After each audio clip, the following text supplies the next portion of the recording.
हमारे आचार्य जी, देखो कोई खाली नोटबुक और माटे साहब, किशोर बौद्ध जी, सम्मानित कार्यकारी अध्यक्ष माननीय भगत सिंह बौद्ध जी और बाकी कई प्रदेशों से जुड़े सम्मानित सभी बौद्ध अनुयायी, उपासक और उपासिकाएं और खास तौर से कई प्रदेशों से जुड़े सम्मानित विशेष अतिथि के रूप में, जैसा कि अभी बताया, अलाराम सिसोदिया जी संयोजक मध्य प्रदेश, बीएम पटेल साहब अहमदाबाद गुजरात, श्री दिल्ली प्रदेश, सुनील वर्मा जी प्रदेश संयोजक गुजरात, डीपी चंद्रा साहब प्रदेश संयोजक हिमाचल प्रदेश, राजकुमार विद्यार्थी साहब संयोजक हिमाचल प्रदेश, विजय कुमार प्रदेश संयोजक कर्नाटक, सम्मानित अरुणाचल प्रदेश से चाउ एरिना मानकुज जी, सम्मानित सुरेंद्र सिंह प्रदेश संयोजक झारखंड और सम्मानित प्रधान जी, ये आज विशेष अतिथि रहेंगे। जैसे कि बौद्धों की परंपरा है, आदेश हुआ संचालन का, हृदय से उनका धन्यवाद, साधुवाद। मेरी सम्मानित साथियों से विनम्र प्रार्थना है, जिन साथियों की मेरा नाम अपने माइक को इसी क्रम में हमें बोला जाएगा, अपने माइक को म्यूट करें, समय पर रहें सही तरीके से। और जैसे बौद्धों की परंपरा है, कार्यक्रम शुरुआत होने से पहले हमारे यहाँ त्रिशरण पंचशील करेंगे हम लोग सभी। त्रिशरण पंचशील के लिए निवेदन करूंगा, सम्यक जी भी, सम्मानित आचार्य जी बौद्ध जी, अगर वो मेरे से जुड़ गए हों, फिर मैं मेरी आवाज सुने हो तो पूजा वंदना का शुभारंभ करें, जिससे कार्यक्रम शुरुआत हो। सम्मानित सम्यक जी, आचार्य जी बौद्ध जी। आजाद बोध साहब नहीं है सर, अभी अपन ही प्रारंभ कर देते हैं।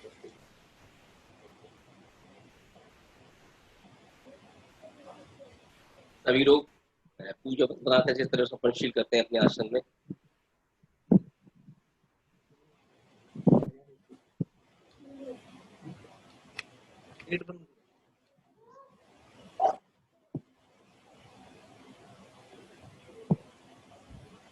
नमो तस्सै भगवतो अरहतो सम्मा सम्बुद्धिस्सै।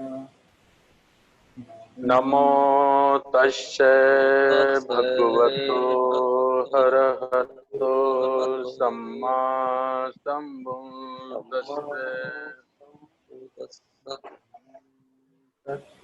नमो तस्सै भगवतो अरहतो सम्मा सम्बुद्धिस्सै। नमो तस्सै भगवतो अरहतो सम्मा सम्बुद्धिस्सै। बुद्धं शरणं गच्छामि, धम्मं शरणं गच्छामि, संघं शरणं गच्छामि, द्वितीयंपि बुद्धं शरणं गच्छामि, द्वितीयंपि धम्मं शरणं गच्छामि, द्वितीयंपि संघं शरणं गच्छामि, तृतीयंपि बुद्धं शरणं गच्छामि, तृतीयंपि धम्मं शरणं गच्छामि, तृतीयंपि संघं शरणं गच्छामि। पाणातिपाता वेरमणि शिक्षापदं समाध्यामि, आदीनिदाना वेरमणि शिक्षापदं समाध्यामि, कामेषु मिच्छाचारा वेरमणि शिक्षापदं समादयामि मूषावादा वेरमणि शिक्षापदं समादयामि शुरा मेरे मज्जे पमादिठाना वेरमणि शिक्षापदं समादयामि बुद्धं नमामि धम्मं नमामि संघं नमामि भीमायं नमामि साधु साधु साधु साधु।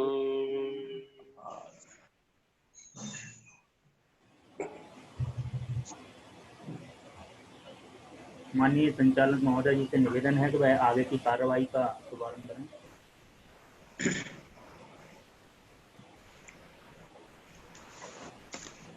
माननीय वीएल चंद्रा साहब।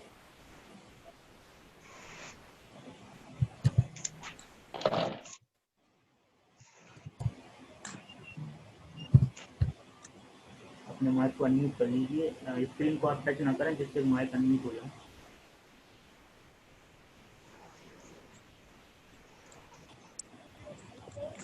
माननीय चंद्रा हेलो। साहब जी। मेरी आवाज आ रही है साहब? जी आ रही है। बहुत बहुत साधुवाद। कृष्ण पंक्षी ग्रहण करने के बाद सभी सम्मान साथियों ने आज राष्ट्रीय बौद्ध महासभा की ये करीब 38वीं या 39वीं वेबिनार वीडियो कॉन्फ्रेंस के माध्यम से संपूर्ण भारत में। आज का सब्जेक्ट पूना पैक्ट धिक्कार क्यों, परम पूज्य बोधिसत्व बाबा साहब द्वारा सन 1931-33 गोलमेज सम्मेलन में ब्रिटिश सरकार के सामने अपनी समस्याओं से अवगत कराते हुए मैं बड़े संक्षिप्त अपनी बात रख देता हूँ। विषय की परम पूज्य बोधिसत्व बाबा साहब ने ब्रिटिश सरकार के सामने समस्याएं रखी कि यहाँ हमारे लोगों का बहुत बुरा हाल है, गुलामों से भी बेहतर, जानवरों से बेहतर जिंदगी जीते हैं। बाबा साहब ने बहुत अच्छी वकालत करते हुए ब्रिटिश सरकार के सामने ट्यूबनेल अवार्ड के रूप में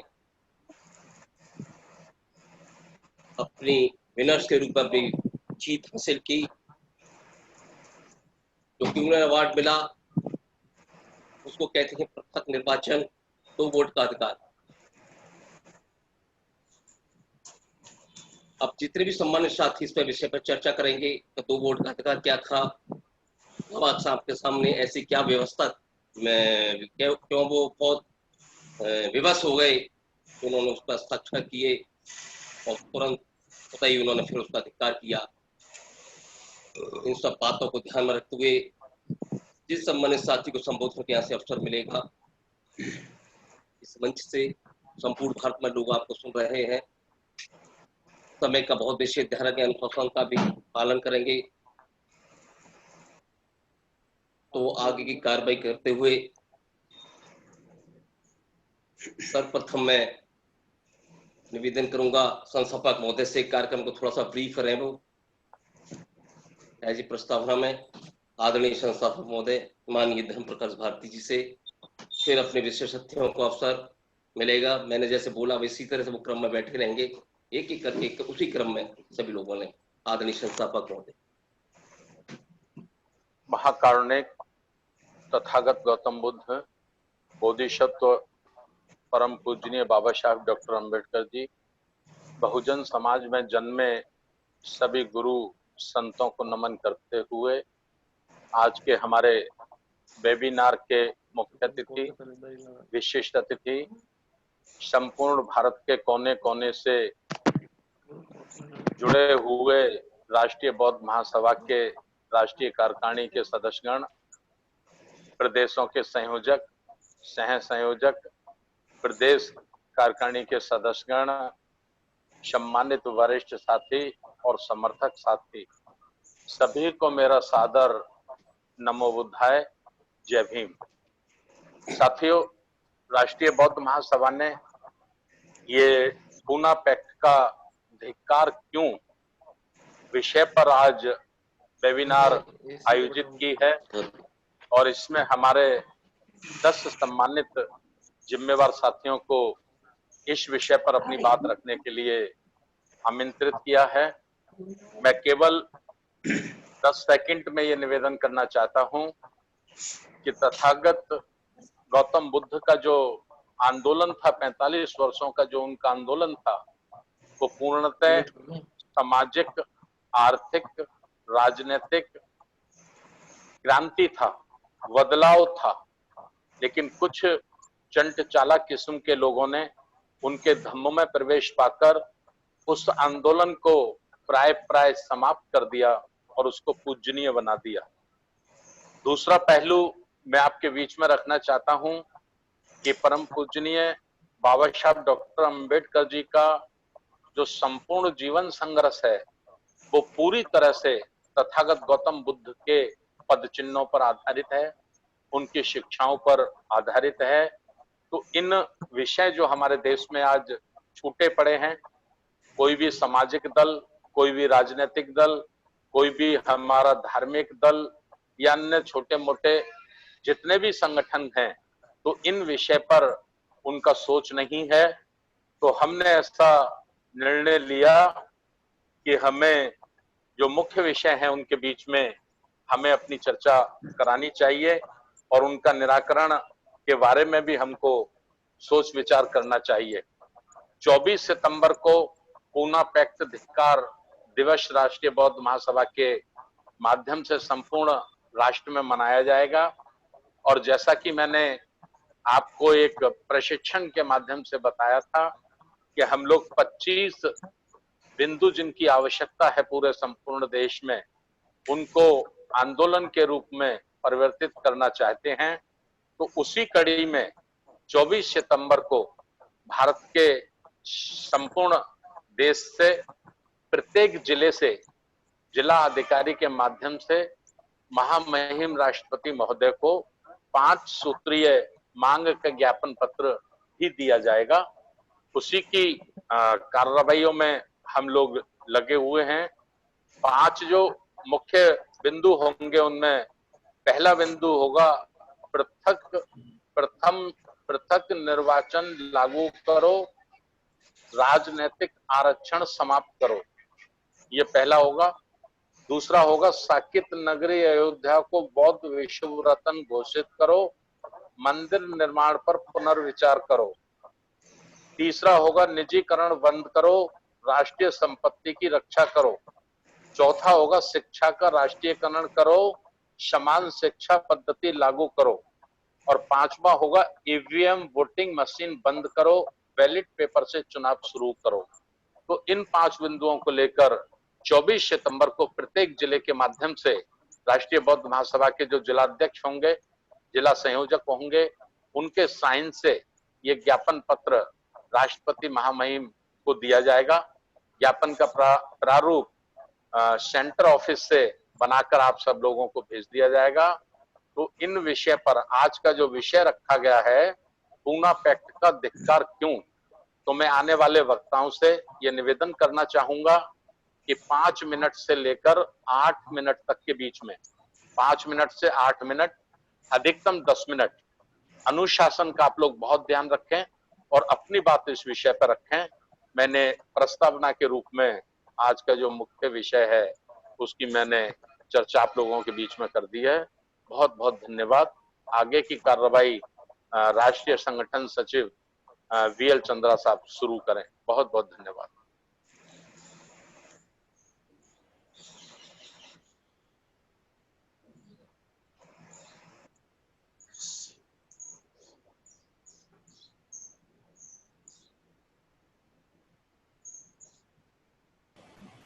माननीय वीएल चंद्रा साहब, माइक को अनम्यूट कर लीजिए। बहुत बहुत साधुवाद, बहुत बहुत धन्यवाद। आदरणीय संस्थापक महोदय माननीय धर्मप्रकाश भारती जी ने विषय पे आपको समझाया और साथ साथ उन्होंने एक और बात बताई कि अनुशासन का विशेष ध्यान रखें। जिन साथियों को संबोधन का अवसर मिले, राष्ट्रीय बौद्ध भाषा का सदैव कैडर लोग हैं। माननीय किशोर बौद्ध जी बालाघाट मध्य प्रदेश से हमें हमेशा यही शिक्षा देते हैं कि अनुशासन बहुत मुख्य होता है जीवन में। जैसे कि बादल सिंह बौद्ध जी ने आज आपके कार्यकारी अध्यक्ष की राष्ट्रीय कार्यकारी अध्यक्ष ने, वो भी कार्यकर्ता को चांस मिल सकता है, बस अपने आप को अनुशासन का परिचय, अच्छा वक्ता बनना हो।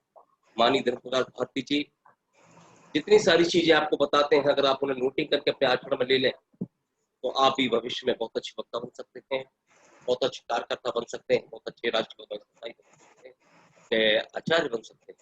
ऐसी राष्ट्रीय महासभा में लोगों ने विशेषता पाई। कार्यक्रम को आगे ले जाते हुए हमारे बहुत ही सम्मानित राष्ट्रपति बहुत अच्छे कार्यकर्ता के रूप में श्रद्धेय बालाराम सिसोदिया साहब मध्य प्रदेश सह संयोजक से मैं निवेदन करूंगा, आमंत्रित करूंगा सादर उनको ये अपनी बात रखें और मुख्य रूप से विषय पर बोले। आईटी सेल इंचार्ज साहब से निवेदन उनका माइक अनम्यूट कर दें। आदरणीय बालाराम सिसोदिया जी। इसके बाद में डीएम पटेल साहब तैयार है।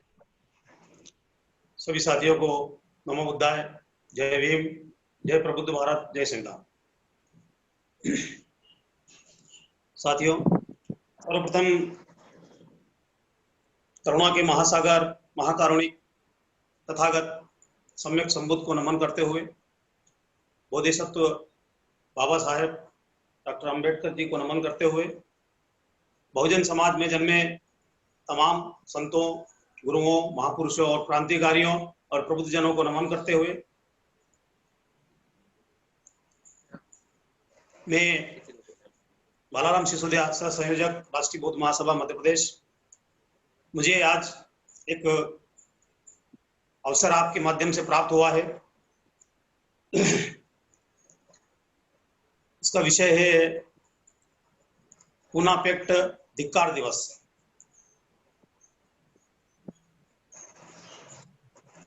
आदरणीय संस्थापक महोदय, राष्ट्रीय अध्यक्ष जी धर्मप्रकाश जी भारती साहब और सभी वरिष्ठ पदाधिकारीगण, सभी को मेरा सादर जय भीम, नमो बुद्धाय। आज के इस विषय पे एक समय सीमा निर्धारित की गई है, 5 से 10 मिनट का समय दिया है। वैसे विषय पे यदि हम बोलना चाहें तो समय कम पड़ जाता है, क्योंकि ये जो क्षति हमारे समाज के लिए हुई थी 24 सितंबर 1932 महाराष्ट्र प्रांत के पुणे की यरवड़ा सेंट्रल जेल में बंदी जीवन यापन करने वाले इस देश के कतिपय एक ऐसे प्राणी के द्वारा बाबा साहब को अपने हक अधिकार जो अपने समाज के लिए लेकर के विलायत से लेकर आए थे उससे वंचित किया गया, उसी घटनाक्रम को पूना पैक्ट कहा जाता है। यह समझौता बाबा साहब अम्बेडकर और गांधी जी के बीच में हुआ और समझौते का जो मुख्य कारण था वह था कि गोलमेज सम्मेलन, द्वितीय गोलमेज सम्मेलन में ब्रिटिश प्रधानमंत्री जो थे, ब्रिटिश प्रधानमंत्री के द्वारा एक अवार्ड पारित किया गया था जिसे नाम दिया गया था सांप्रदायिक अधिनिर्णय अर्थात सांप्रदायिक पंचाट। जो सांप्रदायिक पंचाट जो 16 सांप्रदायिक पंचाट जो जारी किया गया था उसमें बाबा साहब के द्वारा रखी गई जो प्रस्ताव थे, उन प्रस्तावों के अनुसार भारत में रहने वाले यहाँ के मूल निवासी और वंचित वर्ग के जो शूद्र अर्थात अछूत लोग थे, एक बहुत बड़ा तबका जो मानवीय सुविधाओं से वंचित था, जिस पर ब्राह्मणी व्यवस्था ने इस प्रकार से उन पे जुल्म ढा रखे थे कि उनको पशुओं से बदतर जीवन जीने में मजबूर होना पड़ रहा था। तो इस लड़ाई को लड़ने के लिए बाबा साहब अम्बेडकर ने ब्रिटिश हुकूमत के सामने गोलमेज सम्मेलन से पहले ही, मैं थोड़ा सा पीछे ले जाना चाहता हूं, कि होम रूल कानून जो लागू हुआ था ब्रिटिश हुकूमत के द्वारा, होम रूल कानून के माध्यम से भारतीय नागरिकों के लिए मताधिकार की व्यवस्था लागू की गई थी। तो उसमें शूद्रों के लिए कोई विशेष खास सुविधा नहीं थी। इसको लेकर के बाबा साहब अम्बेडकर के द्वारा 17 मई 1926 को ब्रिटिश हुकूमत के सामने अपना अलग से पृथक प्रस्ताव रखा गया, जिसमें उन्होंने भारत के प्रत्येक वयस्क नागरिक को मत देने का अधिकार प्रदान करने की एक महत्वपूर्ण मांग जो थी वो उनके सामने रखी। और इसके साथ ही शूद्रों को बहुत सारे मानवीय अधिकार प्रदान किए जाए, जिसके लिए उन्होंने अपने प्रस्ताव में बात रखी, जिसका ब्रिटिश हुकूमत के द्वारा अध्ययन किया गया। अध्ययन करने के बाद अंग्रेज सरकार के द्वारा सन 1928 में साइमन कमीशन, सर साइमन जो एक अंग्रेज अफसर थे, उनका एक आयोग बना करके, साइमन कमीशन बना करके एक सदस्यीय आयोग गठन करके उन्हें भारत की सामाजिक जो व्यवस्था थी, यहाँ की अधोसंरचना, सामाजिक ताने बाने का बारीकी से अध्ययन करने और संवैधानिक अधिकार भारतीय समाज पर लागू करने के लिए अपनी एक रिपोर्ट बनाने के लिए, एक जांच करने के लिए उन्हें यहाँ भेजा गया। जब सर साइमन भारत में आए, उन्होंने यहाँ पर आकर के भारतीय सामाजिक व्यवस्था का अध्ययन किया, देश में वो घूमने लगे थे। उस समय गांधी जी और इनकी कांग्रेस पार्टी से जुड़े हुए लोगों ने बहुत पुरजोर विरोध साइमन जी, सर साइमन का किया। तो यहाँ पर लाला लाजपत राय जैसे लोगों ने गांधी जी अपने साइमन का विरोध करते हुए उग्र प्रदर्शन किया, और जिसमें पुलिस के द्वारा उनकी हत्या भी हो गई थी। ठीक है, उसको अपन छोड़ के आगे चलते हैं। तो हम देखते हैं कि साइमन कमीशन के द्वारा प्रस्तुत रिपोर्ट जो थी वो मई 1930 में सार्वजनिक रूप से ब्रिटिश हुकूमत के द्वारा उसे वायसराय लॉर्ड इरविन के द्वारा उसे सार्वजनिक किया गया, और सार्वजनिक करने के बाद में भारतीय संविधान का निर्माण करने हेतु इंग्लैंड में गोलमेज सम्मेलन आयोजित करने की एक व्यवस्था की गई, जिसमें प्रथम गोलमेज सम्मेलन हुआ 12 नवंबर से 30 नवंबर 1930 से 30 जनवरी 1931 के बीच में हुआ।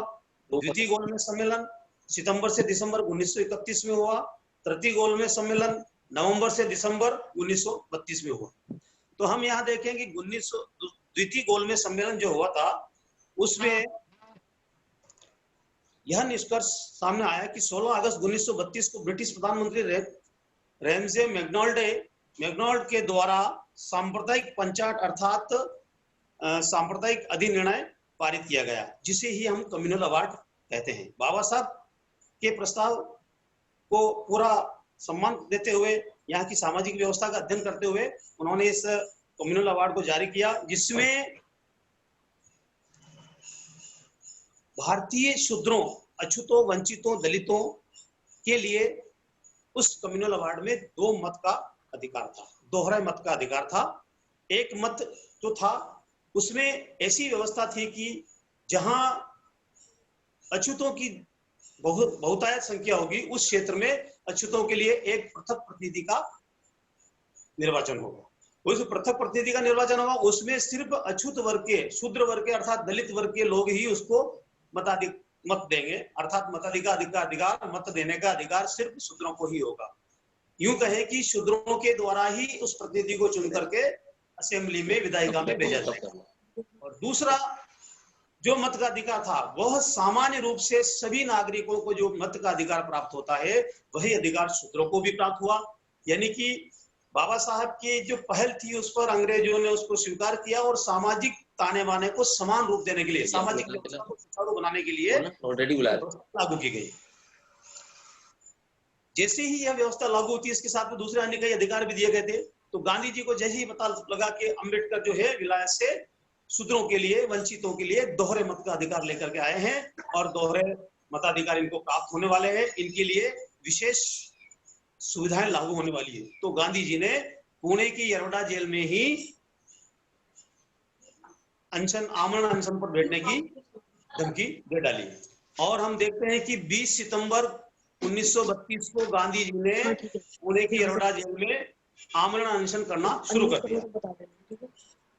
उसके पीछे का सीधा उद्देश्य था कि गांधी जी का कहना था कि यदि मेरे देश में शूद्रों को या वंचितों को, जो हमें तथाकथित रूप से हरिजन की संज्ञा भी उन्होंने दी थी, जो पूरी तरह से असंवैधानिक है, यदि इन लोगों को अलग से अधिकार दिया गया और अंग्रेज यदि यह व्यवस्था लागू करते हैं और देश को आजाद करने के लिए अगर पहल होती है, तो मुझे इसकी आजादी कदापि नहीं चाहिए।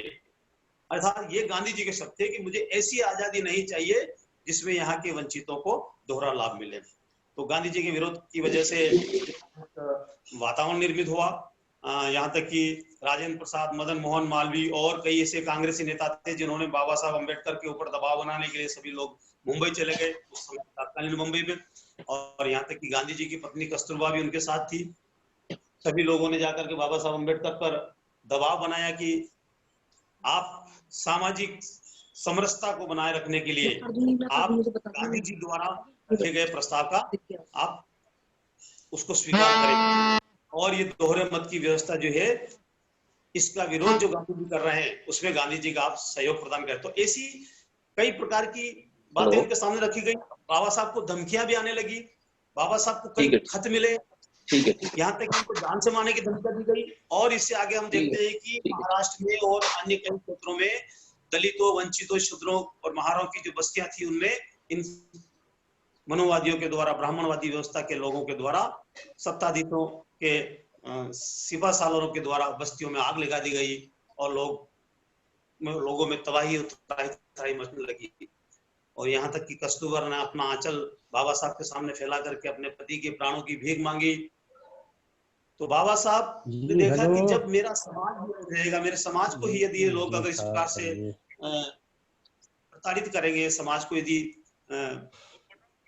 मारा काटा जाएगा, उनके साथ में बलात् अपराध हत्याएं होगी, तो फिर मैं किसे यह बताऊंगा।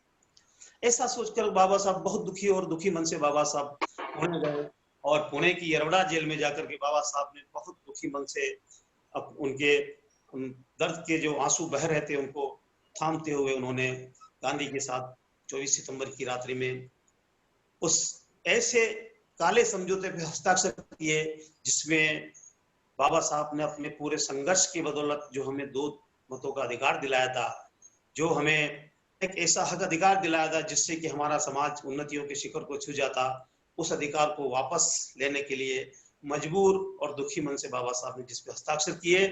और जो हस्ताक्षर हुए थे, जो समझौता हुआ था, जो करार हुआ था, जो पुणे में हुआ था, पूना हुआ था येरवड़ा जेल में, इसीलिए हम उसे पूना पैक्ट की संज्ञा देते हैं, पूना पैक्ट कहते हैं। अब पूना पैक्ट जो है यह धिक्कार दिवस के रूप में हम मनाते हैं। आखिर में इस धिक्कार दिवस के पीछे का कारण क्या है?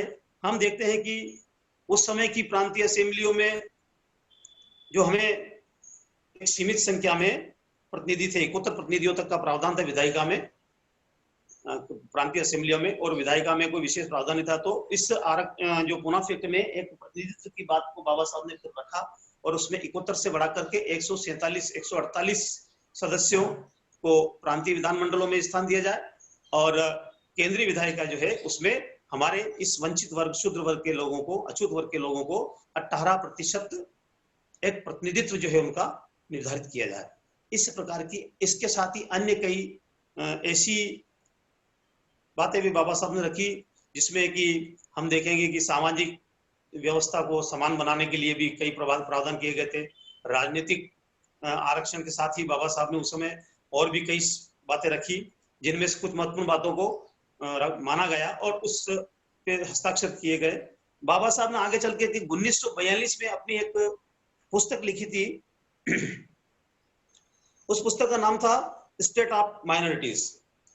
स्टेट ऑफ माइनॉरिटीज में बाबा साहब ने इस 1932 में जो करार उन्होंने किया था, इसको उन्होंने धिक्कार के रूप में संज्ञा दी और इसे धिक्कार दिवस के रूप में अपने जीवन का सबसे बड़ा आघात उन्होंने इस समझौते को माना। आगे चल के हम देखते हैं कि इस व्यवस्था की वजह से हमारे समाज के अंदर आरक्षण की व्यवस्था लागू होती है और राजनीतिक आरक्षण हमारे समाज को जब प्राप्त होता है तो 1952 से जो अभी तक जो लगातार केंद्रीय और राज्य स्तर के केंद्रीय संसद के और राज्यों की विधान परिषदों, विधानमंडलों के, विधानसभाओं के जो चुनाव होते हैं उनमें जो निर्धारित आरक्षण की प्रतिनिधित्व की व्यवस्था की गई है, उसके माध्यम से जो हमारे वर्ग के लोग चुन के जाते हैं उनमें अधिकांश लोग जो है ब्राह्मणी व्यवस्था के जो राजनीतिक दल है उन दलों के माध्यम से निर्वाचित होकर के वो वहां विधान परिषदों में या संसद में जाते हैं। वहां जाकर के यह देखने में आता है कि जो हम किसी भी राजनीतिक दल की बात करते हैं, भाजपा, कांग्रेस या अन्य कोई राजनीतिक दल जिसका नेतृत्व ब्राह्मणों के हाथ में है, जिसका नेतृत्व मनुवादी व्यवस्था के जो ठेकेदार है उन लोगों के हाथ में है, उनके गुलाम मात्र बनकर के वह प्रतिनिधि ले जाते हैं और अपनी समाज के साथ में होने वाली जुल्म, जातियों, अत्याचारों और उनके साथ में जो घटनाएं घटित होती है उसके विरोध में दो शब्द वो नहीं बोल पाते हैं। मान्यवर कांशीराम साहब के कार्य में यह बात कही गई थी और साहब के माध्यम से संदेश समान दिया गया था कि हमारे समाज के जो प्रतिनिधि इन ब्राह्मणी व्यवस्था की राजनीतिक दलों में चुन करके जाते हैं, उनकी दशा उस कुत्ते के समान हो जाती है जिसके गले में पट्टा डला हुआ रहता है, वह काटना तो दूर भोग भी नहीं सकता है। तो अपने आकाओं को खुश करने के लिए और अपने व्यक्तिगत स्वार्थों को सिद्ध करने के लिए ऐसे प्रतिनिधियों ने समाज को एक गर्त में डाल दिया है। और आज की वर्तमान परिस्थितियों में हम देख रहे हैं कि हमारा समाज जो है बहुत विकट परिस्थिति से गुजर रहा है। आगे चल के हमने देखा है कि मान्यवर कांशीराम साहब जो बहुजन नायक हमारे इस समाज को राजनीतिक सत्ता के माध्यम से, राजनीतिक मास्टर चाबी के माध्यम से बाबा साहेब के रुकवे मिशन को आगे ले जाने का जो कारवां उन्होंने चलाया था, उन्होंने 1982 में 23 सितंबर 1982 में अपनी जो एक महत्वपूर्ण और अमर कृति का विमोचन उन्होंने करवाया था, जिस पुस्तक का नाम था an era of students, an era of students अर्थात चमचा युग। इस चमचा युग के माध्यम से मान्यवर कांशीराम साहब ने बाबा साहब के द्वारा उस समय जो दो मत के अधिकार को इस समाज को देने के लिए जो अथक प्रयास किए थे, अपने संघर्षों के बल पे वो लाए थे, अपनी प्रबुद्ध धाक उन्होंने अंग्रेजों के ऊपर जमाई थी, जिसकी वजह से अंग्रेज जो है बाबा साहब के मुरीद हो गए थे। किंतु गांधी एंड कंपनी और उनके द्वारा असामाजिक घटनाक्रम को अंजाम देने वाले उनके हजारों लोगों की वजह से हमारा समाज जो है एक बहुत विकट परिस्थिति में आ गया था। इसलिए बाबा साहब ने उस समझौते पे हस्ताक्षर किए थे। उसी समझौते को कांशीराम साहब ने धिक्कार दिवस के रूप में अपनाते हुए धिक्कार दिवस के रूप में उसको सामने समाज के सामने रखा और बाबा कांशीराम साहब के द्वारा अपनी पुस्तक चमचा युग के माध्यम से यह स्पष्ट किया कि आजादी के बाद जितने भी प्रतिनिधि हमारे समाज से चुनकर के इन राजनीतिक ब्राह्मणी राजनीतिक व्यवस्था के दलों के माध्यम से समाज में जाते हैं, संसद में जाते हैं, विधान परिषदों में जाते हैं, वो सभी एक चमचे से ज्यादा और कुछ नहीं है। अर्थात ऐसे लोगों के लिए चमचा युग की शुरुआत का जो आगाज मान्यवर कांशीराम साहब ने अपनी पुस्तक के माध्यम से किया है और वह उनकी ऐसी अमर कृति है कि वह सच्चाई को ध्यान रखें। तो साथियों, मैंने अपनी बात को बहुत संक्षिप्त में रखी है और आज हम राष्ट्रीय बौद्ध महासभा के माध्यम से इस ब्राह्मणी व्यवस्था के जो असमानता युक्त व्यवस्था है, जिसमें हिंदुओं के चमचे मात्र बनकर के हमारे समाज के प्रतिनिधि जो है रह गए हैं और हमारे समाज के राजनीतिक आरक्षण के साथ ही जो हमें संविधान के माध्यम से जो शासकीय सेवाओं में और दूसरी अन्य सुविधाओं के लिए जो आरक्षण प्राप्त हो रहे थे, वो भी लगभग आज की वर्तमान सरकारों ने समाप्त कर दिया है और उस व्यवस्था को इतनी विकट कर दिया है कि लोग चाहकर भी शासकीय सेवाओं में अपना स्थान प्राप्त नहीं कर पा रहे हैं। अभी यूपीएससी के माध्यम से भी हमने देखा है कि जो आरक्षित वर्ग के जो बच्चे हैं, जिन्होंने रात दिन संघर्ष करके मेहनत करके यूपीएससी फाइट करने के लिए, आईएएस आईपीएस आईआरएस बनने के लिए इतना त्याग किया, उन बच्चों से कम नंबर लाने वाले सामान्य वर्ग के बच्चे जो है वो चयनित हो जाते हैं और हमारा आरक्षित वर्ग के बच्चे उस नियुक्ति से बाहर हो जाते हैं। तो यह ब्राह्मणी व्यवस्था है। इस ब्राह्मणी व्यवस्था राष्ट्रीय बौद्ध महासभा के माध्यम से माननीय भारतीय साहब के नेतृत्व में एक जो कारवां राष्ट्रव्यापी आंदोलन के रूप में सामने प्रखर होकर के आया है, इस कार्य को हम सभी मिलकर के देश के कोने कोने तक पहुंचाएंगे और समाज के अंदर जो हमारा समाज जो सोया हुआ है, इस समाज को जागृत करने के लिए, भारत को बौद्धमय बनाने के लिए बाबा साहब की विचारधारा और बाबा साहब के द्वारा बताए गए समतावादी मार्ग को जन जन तक पहुंचाने के लिए हम सभी मिलकर प्रयास करेंगे। आप सभी को ने मुझे समय दिया, मान्यवर चंद्रा साहब को बहुत बहुत साधुवाद और आप सभी को बहुत बहुत धन्यवाद। जय भीम, नमो बुद्धाय। मैं अपनी वाणी को आने वाले साथी समय का विशेष ध्यान रखें। मेरा अनुरोध है आने वाले वक्ताओं से कि कृपया करके 10 मिनट से ज्यादा का समय बिल्कुल ना लें। ये अनुशासन की परीक्षा है। यदि हम 10 मिनट से ज्यादा का समय ले रहे हैं तो निश्चित रूप से हम अनुशासन की परीक्षा में फेल हो रहे हैं, और फेल स्टूडेंट कभी कामयाब नहीं हो सकता। ये ध्यान रखकर हमें आगे काम करना है। धन्यवाद। चंद्रा जी कार्रवाई करें। बहुत बहुत साधुवाद। अभी आपने बालाराम सिसोदिया साहब को सुना, संपूर्ण भारत के कार्यकर्ताओं ने। बहुत बहुत साधुवाद। अब मैं निवेदन करूंगा बहुत ही सम्मानित श्रद्धेय BM पटेल साहब, अहमदाबाद गुजरात से, वो सादर आमंत्रित हैं। अगर वो मेरी आवाज सुन रहे हैं, जुड़ गए हैं, तो कृपया अपना माइक अनम्यूट करें। बालाराम सिसोदिया साहब। नमो बुद्धाय। नमो बुद्धाय। मेरी आवाज आ रही है? आ रही है सब, आ रही है। अच्छा, जय भीम, नमो बुद्धाय। मुझे ये सेमिनार में बोलने का अवसर दिया, इसके लिए धन्यवाद। मैं BM पटेल 1966 से अम्बेडकराइट प्रवृत्ति में हूँ और मान्यवर कांसीराम साहब से 1978 से जुड़ा हूँ। मैं कस्टम सेंट्रल एक्साइज में सुपरिटेंडेंट की पद से निवृत्त हुआ हूँ और मेरा जीवन प्रेरणा मान्यवर बाबा साहब अम्बेडकर और मान्यवर कांसीराम साहब है और उनके ही राह को आगे बढ़ाने के लिए मैं प्रवृत्त हूँ। मैं आज के परिप्रेक्ष्य में जो BSP का हाल है उसके लिए मैं निष्क्रिय था, पर जब मैंने ये राष्ट्रीय बौद्ध महासभा के परिचय में आया और उनके वेबिनार में मैंने अटेंड किया तो श्रद्धेय धर्म प्रकाश भारती जी का जो काम काज है वो ऐसा है कि उन्होंने बाबा कांसीराम साहब के 40 वर्ष साथ निभाया है, उनके साथ जुड़े हैं।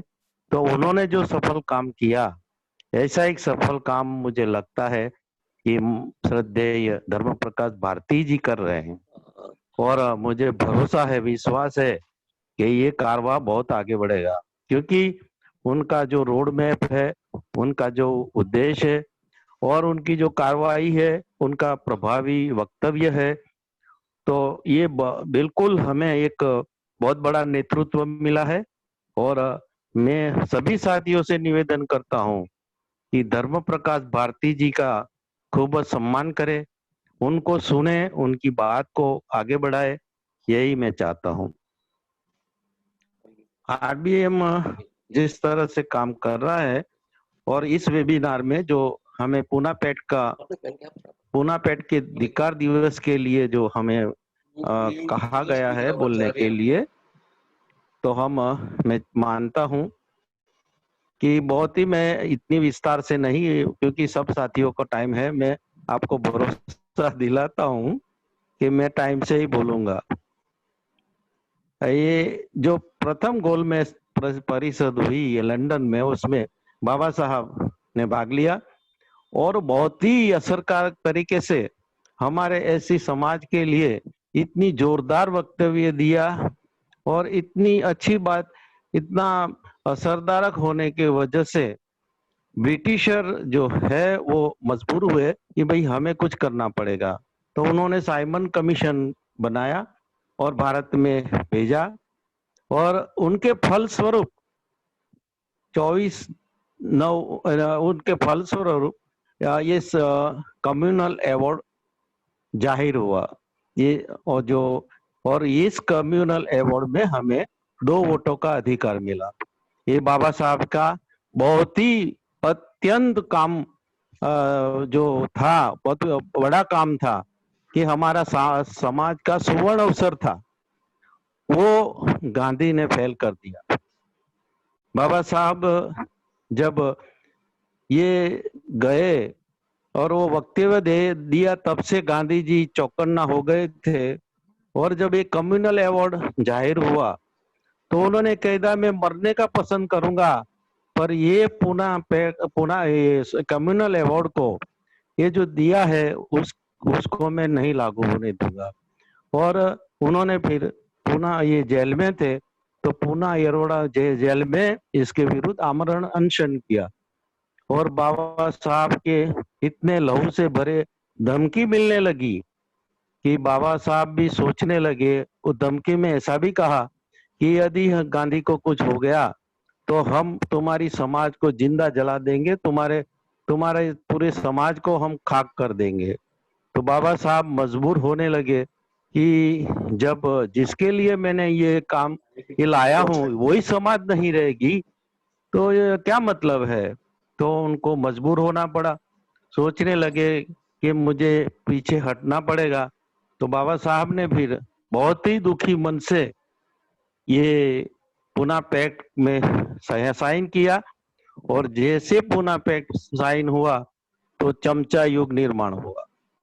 क्योंकि जो पृथक हमारा वोट का अधिकार था उसमें हमारे सच्चे उम्मीदवार चुने जाने थे, जो निष्ठावान थे और बाबा साहब को समर्पित थे, वो चुने जाने थे। पर ये छीनने के बाद पृथक हमारा जो वोट का अधिकार जो छीना गया, इसके वजह से ऐसा निर्माण हुआ कि चमचा लोगों की भर्ती होने लगी। और ऐसी परिस्थिति हुई कि बाबा साहब भी चुनाव हार गए, वो भी दुखी हो गए, उनको भी, वो भी नहीं जीत पाए। तो उसके बाद ये चमचा युग का निर्माण हुआ।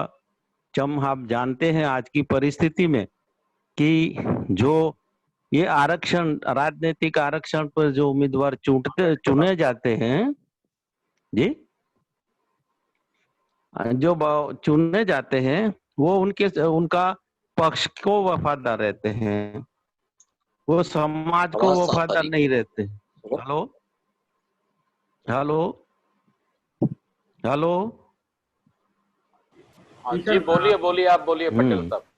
तो ये निर्माण ऐसा हुआ कि आज ये लोग इतने प्रभावशाली हुए हैं कि हमारे समाज में जो भी संस्थाएं खड़ी होती है वो संस्था को भी ये लोग, ये संस्था आगे ना बढ़े उसके लिए समाज में अपना वो विधायक है, पार्लियामेंट का मेंबर है, मिनिस्टर होए, उसके नाते वो समाज को प्रभावित करता है कि भाई ये आप इनको वोट देंगे तो ये बीजेपी चुन के आ जाएगी, आपका वोट खराब है, ये तो ये आदमी, ये लोग तो चुने नहीं जाएंगे। ऐसा करके प्रभाव करके हमारी कोई भी सामाजिक और राजनीतिक संस्था को ये आगे नहीं बढ़ने दे रहे। तो ये हमारा जो पूना पैक्ट के वजह से जो हमारा निकंदन हुआ, हमारा जो आगे बढ़ना, हमारा जो सुवर्ण युग था, आने वाला था, वो रुक गया गांधी जी की वजह से। और ये बात बहुत ही खलती है सबको, जो भी एलाइट लोग जानते हैं पूना पैक्ट का, वो जब ये इनके बारे में जानते तो सबको लगता है कि ये खूब ऐसा काम हुआ है कि हमें ये गांधी ने हमको बहुत पछाड़ा है। और आज हमारी ये हालत है कि हमारा आदमी आज भी घोड़ी पे नहीं चढ़ सकता है, मुछ नहीं रख सकता है, और हम पर अत्याचार, हमारी माँ बहनों पर अत्याचार हो रहा है।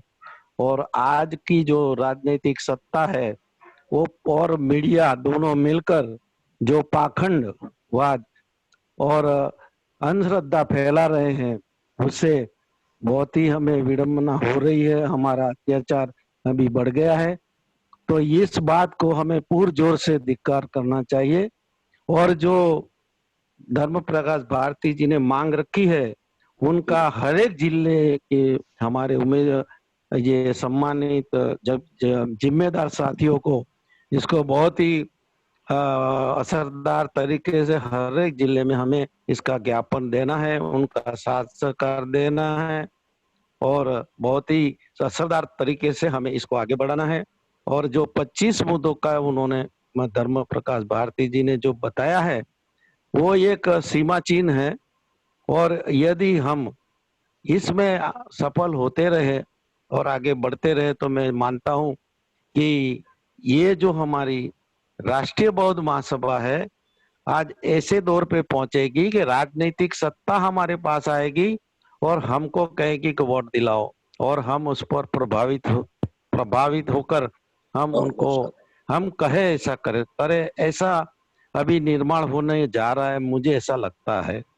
और मैं भी बहुत सालों से इसमें जुड़ा हूँ, और धर्म प्रकाश भारती जी मुझे पहचानते हैं, और मैंने जब जुड़ने का प्रस्ताव रखा वो खुशी खुशी मुझे आवकार दिया, मुझे राष्ट्रीय कार्यकारिणी में सदस्य बनाने की उन्होंने मैं सम्मति दी, और आगे बढ़ के मैं भी गुजरात से तन मन धन से जुड़ा हूँ। जो पहली पोजीशन थी और आज की पोजीशन में थोड़ा भी जो हलचल मची है, मैं रात दिन इस काम में लगा हूँ क्योंकि रिटायर हूँ और मुझे ये काम बहुत अच्छा लगा है। मैं भरपूर कोशिश करूंगा इस कार्य को आगे बढ़ाने के लिए, गुजरात में भी साथियों को जोड़ने के लिए मैं भरपूर हर एक साथी से को टेलीफोन से और व्हाट्सएप के माध्यम से उनसे बातचीत कर रहा हूँ, और भी कई साथियों को जो बड़े पैमाने में काम करते हैं उनसे के साथ ही विचार विनिमय करता हूँ, और इस कारवा को आगे बढ़ाने के लिए मैं भरपूर प्रयास करता हूँ। जय भीम, नमो बुद्धाय। साध साध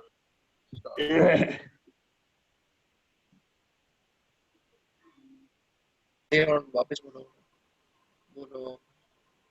बहुत बहुत साधुवाद बीएम पटेल साहब, अहमदाबाद गुजरात से भी आपने सुना, उन्होंने बहुत अच्छी बातें बताई और एक शब्द उन्होंने बहुत अच्छे इस्तेमाल किया, रोड में तैयार माननीय संसद महोदय द्वारा किया गया है, ये बिल्कुल निश्चित है, उन्होंने बहुत अच्छे से प्लानिंग कर रहे हैं उनके लिए, और प्लानिंग सफल हो रही है। साथियों आपके सामने लगभग 15 प्रदेश में कार्यकारिणी का गठन ये करते हुए अपने क्रम में सुधीर राज जी 30 नंबर पर थे, वो अभी थोड़े से व्यस्त हैं, तो मैं उनके आगे सुनील वर्मा जी प्रदेश संयोजक गुजरात प्रदेश से हैं, सुनील वर्मा जी, मैं उनसे निवेदन करूंगा, सादर आमंत्रित करूंगा कि सुनील वर्मा जी को अनम्यूट किया जाए और वो कृपया अपनी बात रखें, समय का विशेष ध्यान रखें।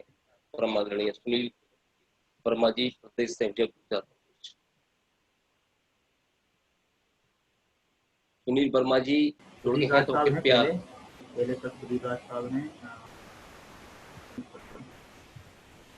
इनके बाद सुनील वर्मा जी हैं, सुधीरराज साहब के बाद।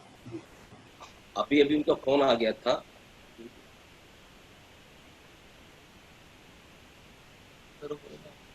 अभी अभी उनका फोन आ गया, वो व्यस्तता के कारण थोड़ा संशोधन उन्होंने निवेदन किया था, तो इसलिए सुनील वर्मा जी को उन्हें आमंत्रित करते हैं। सुनील वर्मा जी का नाम यहाँ शो नहीं हो रहा है, अभी किसी एंड से जुड़े हुए हैं, तो प्रदेश संयोजक हैं गुजरात प्रदेश से सुनील वर्मा जी,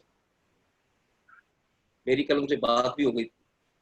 सर अभी आपने नाम को रीनेम नहीं किया है तो पार्टी कीपैड ऑप्शन में जाके सबसे ऊपर से अपना नाम को रीनेम कर लीजिए, जिससे आपको चलो जब तक दूसरा नाम बोलो।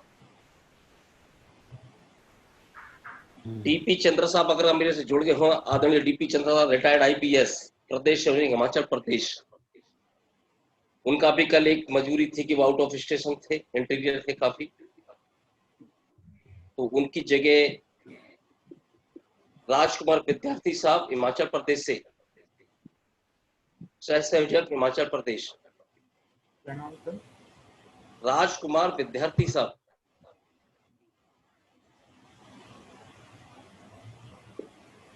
राजकुमार 6 नंबर पे है राजकुमार विद्यार्थी साहब।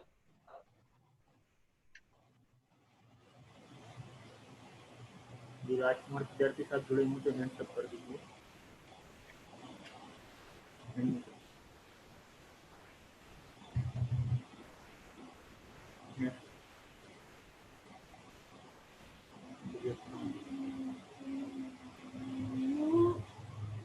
और आगे नाम पुकारो जब तक वो लोग तैयारी करेंगे। आगे का नाम पुकारो। आगे के नाम मैं लेता हूं, फिर विजय कुमार प्रदेश संयोजक है, वो भी। हेलो, मेरी आवाज आ रही है साहब? आ रही प्रोफेसर विजय कुमार प्रदेश संयोजक है कर्नाटका से, बेंगलोर में। उनकी जगह नाग सिद्धार्थ जी अगर मेरी आवाज सुनते हैं तो नाग सिद्धार्थ जी को उन्होंने सब्सिट्यूट नियुक्त किया था आज के लिए। नाग सिद्धार्थ जी,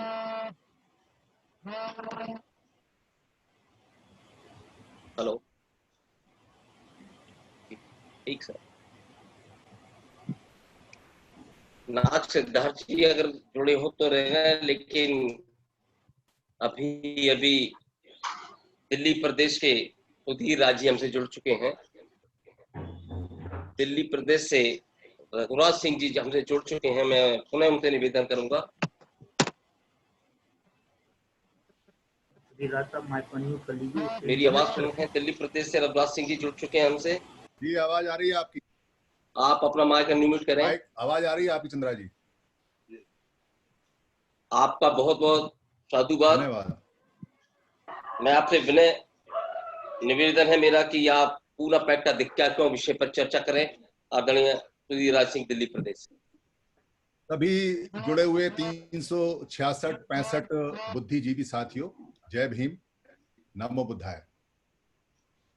आज का विषय लगभग भारत में जब से धिक्कार दिवस बाबा साहब ने इसको 42 में कहा था, तब से सभी जितने बुद्धिजीवी हैं कुछ ना कुछ इस पे आर्टिकल, कोई ना कोई बात, सभाएं, गोष्ठियां होती रहती हैं। खास तौर से जब सितंबर 24 आता है, 30 आता है, उस समय ये ज्यादा बढ़ जाती है। दरअसल धिक्कार दिवस जो बाबा साहब ने कहा था, बाबा साहब का राइट था कि वो उनको धिक्कारें, उनको धिक्कार कहें, क्योंकि उन्होंने बहुत धिक्कार का काम किया था, शर्म का काम किया था, धूर्तपने का काम किया था। मगर हमारे लिए ये धिक्कार दिवस नहीं है, हमारे लिए इसको हार दिवस लेना चाहिए। ये हमारी डिफीट का डे है। ये हमारे जो हमने पूरा का पूरा एक युद्ध हार गए हम, और बाबा साहब को ब्लैकमेल करके और मजबूर करके और घुटनों पे झुका के जो साइन कराया गया चारों तरफ, इसको हमें हार दिवस के रूप में लेना चाहिए। धिक्कार दिवस बहुत छोटा सा हो जाता है। किसी को ये कह के छोड़ना कि तेरे पे धिक्कार है, तू ठीक नहीं है, तू निकम्मा है, तू शर्मसार नहीं है, तेरे को शर्म नहीं है, बात थोड़ी हल्की सी लगती है, क्योंकि हम तो युद्ध हार गए। जो बाबा साहब 30, 31 में और 32 में गोल में सम्मेलन से जीत के लाए और पूरा युद्ध जीत के लाए, अकेले जीत के लाए, उस युद्ध में जो विजय सामग्री हमें प्राप्त हुई थी वो हमसे छीनी। और कमाल की बात यह है कि जिन्होंने छीनी है उनका छीनने का अधिकार ही नहीं है, राइट ही नहीं है। इस बात को ध्यान रखें। पूना पैक्ट इलीगल पैक्ट है। पूना पैक्ट कोई समझौता नहीं है।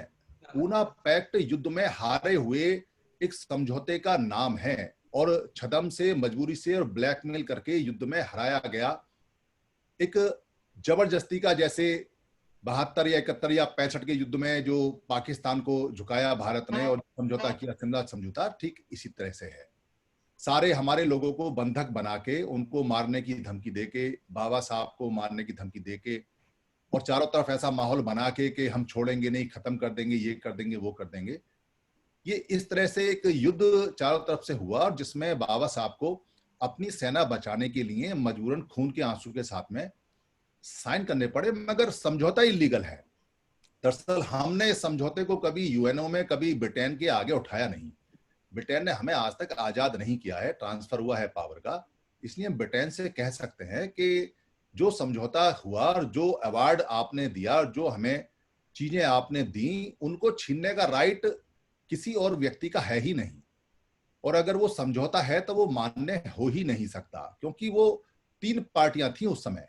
एक ब्रिटेन था जो देने वाला था, ब्रिटिश लोग थे जो देने वाले थे, और उसमें बाबा साहब अम्बेडकर थे, और इसके अलावा और भी समुदाय, जो संप्रदाय के लोग थे, जिनको हम माइनॉरिटी बोलते हैं, या और भी तरह के लोग थे, और इसमें बाबा साहब भी थे, जो हमारा यानी भारत के सभी मूल निवासियों का, जो ओरिजिनल रहने वाले लोग हैं, उनका रिप्रेजेंटेशन कर रहे थे, प्रेजेंटेशन कर रहे थे।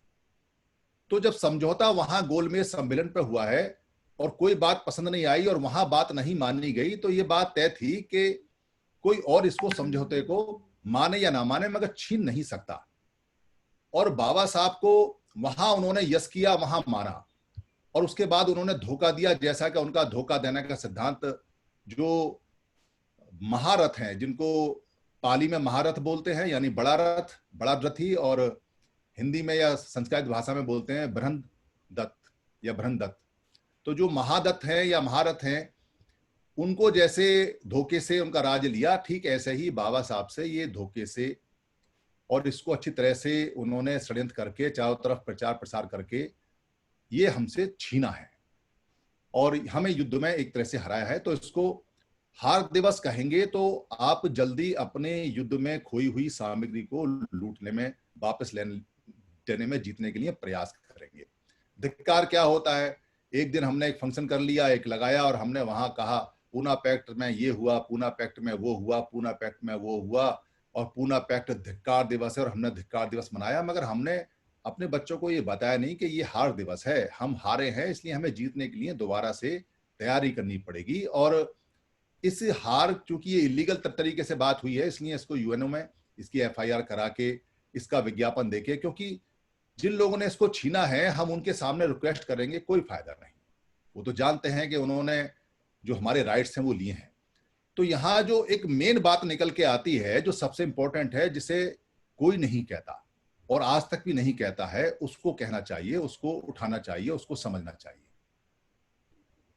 वहां जब अंग्रेज लोग और जो गवर्नमेंट थी उस समय, जब वहां बातचीत चल रही थी राउंड टेबल पे और सब अपने अपने राइट्स की, अपने अपने लोगों की बात कर रहे थे, तो जो मुस्लिम लोग हैं उन्होंने भी अपने राइट्स की बात की और उनके राइट्स लगभग वहां मिलने तय हो गए। मगर कमाल की बात यह है और सोचने की, और इसको आप प्रचार प्रसार का माध्यम बनाइए, जो जहां बैठा है वहां, कि गांधी एंड कंपनी या उसके बाद जिन लोगों ने बाबा साहब पे दबाव डाला, जिन लोगों ने बाबा साहब को धमकाया, जिन लोगों ने बाबा साहब को ये कहा कि ये अंग्रेजों से मिल गए, जिन लोगों ने ये कहा कि ये आजादी में अंग्रेजों को भगाने में साथ नहीं है, उन्होंने एक बार भी मुस्लिम लीग के मुसलमानों को ये नहीं कहा कि तुम तोड़ नहीं सकते, तुम इंडिया में एक ही रहोगे और हम तुम्हारा विरोध पूरे देश में करेंगे और इंडिया एक ही रहेगा, इंडिया टूटेगा नहीं। ऐसी मूवमेंट आपको पूरे भारत में कहीं नहीं मिलेगी कि जब गांधी एंड कंपनी ने ये मूवमेंट चलाई हो कि देश के टुकड़े कैसे हो जाएंगे। ये बड़ी बात है कि देश के टुकड़े हो रहे हैं, तो उसकी मूवमेंट उठानी चाहिए थी। अगर गांधी हमको सबको हिंदू ही मानता और भारत के अपना जैसा ही मानता, तो हमारा विरोध क्यों करता? हमारा विरोध क्यों किया उसने? हमारा विरोध के लिए क्यों अनशन किया और क्यों उसने बाद में विड्रॉ किया, क्यों धोखा दिया और वहां यस किया समझौता? यानी झूठा आदमी तो वो था ही, वहां समझौते को यस किया। मर्द का बच्चा था तो वहीं कहता कि मैं समझौता नहीं मानता और मैं अनशन करूंगा। उसके बाद 1-1.5 महीने तक वो लगातार अंग्रेजों की तलवे चाटता रहा कि भाई आप इस समझौते को रद्द कर दीजिए, रद्द कर दीजिए, यानी रिक्वेस्ट कर रहा है। वो जानता है कि अंग्रेजों का समझौता रद्द कराना लीगल है और बाबा साहब अंबेडकर को झुका के इलीगल तरीके से मजबूर करके, उनके साथ बलात्कार करके, उन्हें युद्ध में हरा के उनसे समझौता करना इलीगल है। एडवोकेट था, वो जानता था इस बात को, इसलिए इलीगल तरीका बाद में अडॉप्ट किया। इसको कोई नहीं कहता, इसको कोई नहीं मानता। दरअसल हम इस समझौते को मानते ही नहीं है। बाबा साहब की उस समय मजबूरी रही कि बाबा साहब अपने बच्चों को बचाने के लिए, अपने लोगों को बचाने के लिए खून के आंसू पी के घुटने के बल वो साइन किए। मगर आज मजबूर नहीं है। आज तो बहुत सारे बाबा साहब हैं, बहुत सारे अंबेडकर हैं, बहुत सारे ज्योतिराव फुले हैं। तो आज के समय तो हम ये कह सकते हैं कि ये जो इलीगल समझौता जो छीना गया है, ये युद्ध में जो समझौता हुआ है ब्लैकमेलिंग करके, ये लीगल है, ये ठीक नहीं है। समझौता होना चाहिए था मुस्लिम लीग के साथ में गांधी का। गांधी को बैठना चाहिए था अनशन पे कि देश के टुकड़े नहीं होंगे।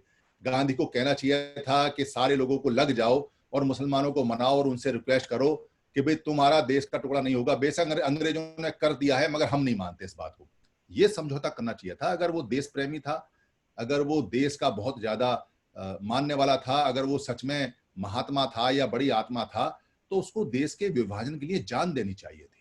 उसको देश में जो इतना बड़ा विभाजन और हमेशा के लिए हो रहा है, उसको रोकने के लिए अपने हर एक आदमी से, अब गैंग के हर आदमी से ये कहना चाहिए था कि पूरे भारत में लग जाओ आप और सारे लोग लग जाओ और मुसलमानों को रिक्वेस्ट करो या उनको धमकाओ या उनको कहो कि हम तुम्हें जाने नहीं देंगे, तुम्हारे हाथ पर बांध के पेड़ से टांग देंगे, मगर तुम्हें पाकिस्तान नहीं बनाने देंगे, चाहे कुछ हो जाए, हमारे दिल के टुकड़े नहीं हो सकते।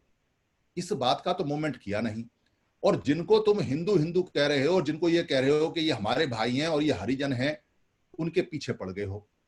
और पीछे पड़ने का भी एक तरीका आप देखो कि समझौता किस बात के लिए हो रहा है। समझौता हो रहा है कि जो बाबा साहब युद्ध में जीत के लाए हैं और आपके राइट्स लाए हैं, उन्हें छोड़ दो।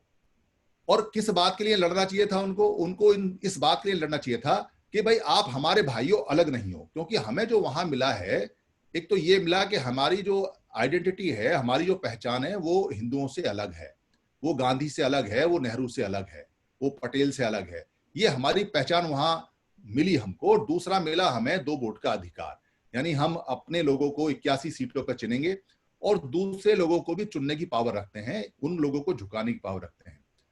तो लड़ना गांधी को इस बात के लिए चाहिए था कि भाई अंग्रेजों ने आपको 2 वोट का अधिकार दिया, जो आपको दिया, आप हमारे भाई हो, आपको मुबारक है, बल्कि हम आपको ज्यादा देंगे क्योंकि आप हमारे भाई हो, गरीब हो, दबे हो, कुचले हो, डिप्रेस्ड हो।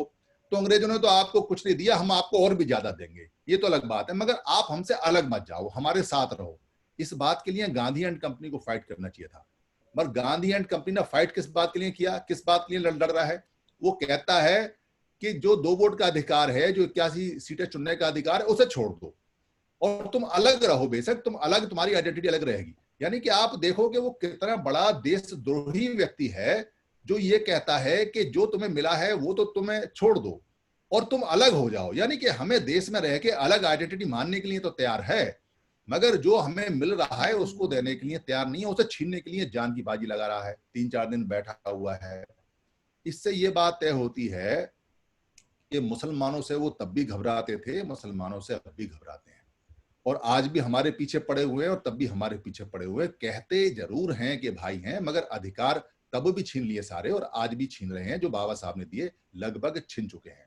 इसलिए ये छोटी बात नहीं है जिसको आप धिक्कार दिवस मना रहे हो, ये हार दिवस है और हार एक्सेप्ट करोगे तब जीतने के लिए आगे मन में बात आएगी। किसी को ये कह के छोड़ दोगे अरे तू तो नालायक है, तो बात नहीं बनेगी। और किसी को ये कहोगे कि हम तुझसे युद्ध में हारे हैं, साइकिल रेस में हारे हैं, तो फिर साइकिल की तैयारी आप करोगे। टूटी फटी कैसी भी साइकिल है तो फिर आपको जीतना है, तो उसकी तैयारी करोगे। उस शब्दों का बड़ा फर्क होता है। बाबा साहब का राइट है कि वो धिक्कार दिवस कहें, हमारा राइट नहीं है। हमारा राइट है कि हम इसको हार दिवस डिक्लेयर करें, ये हमारी हार है।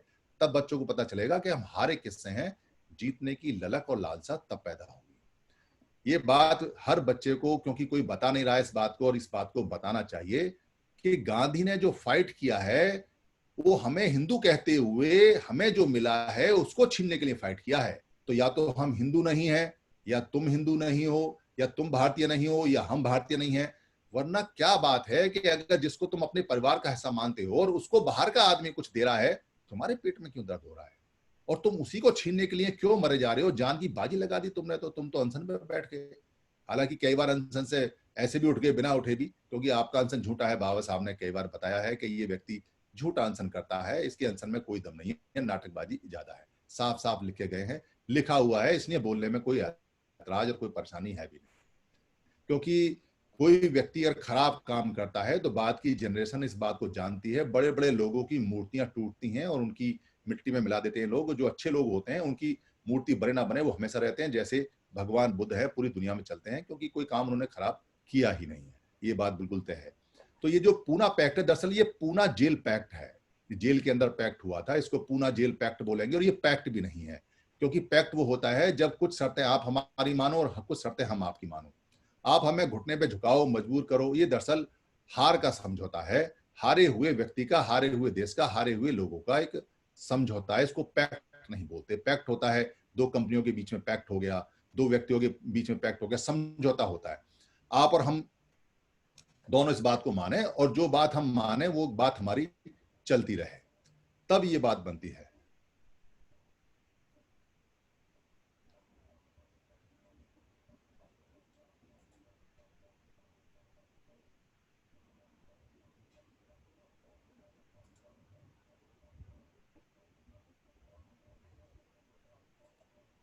हाँ, आवाज आ रही है मेरी?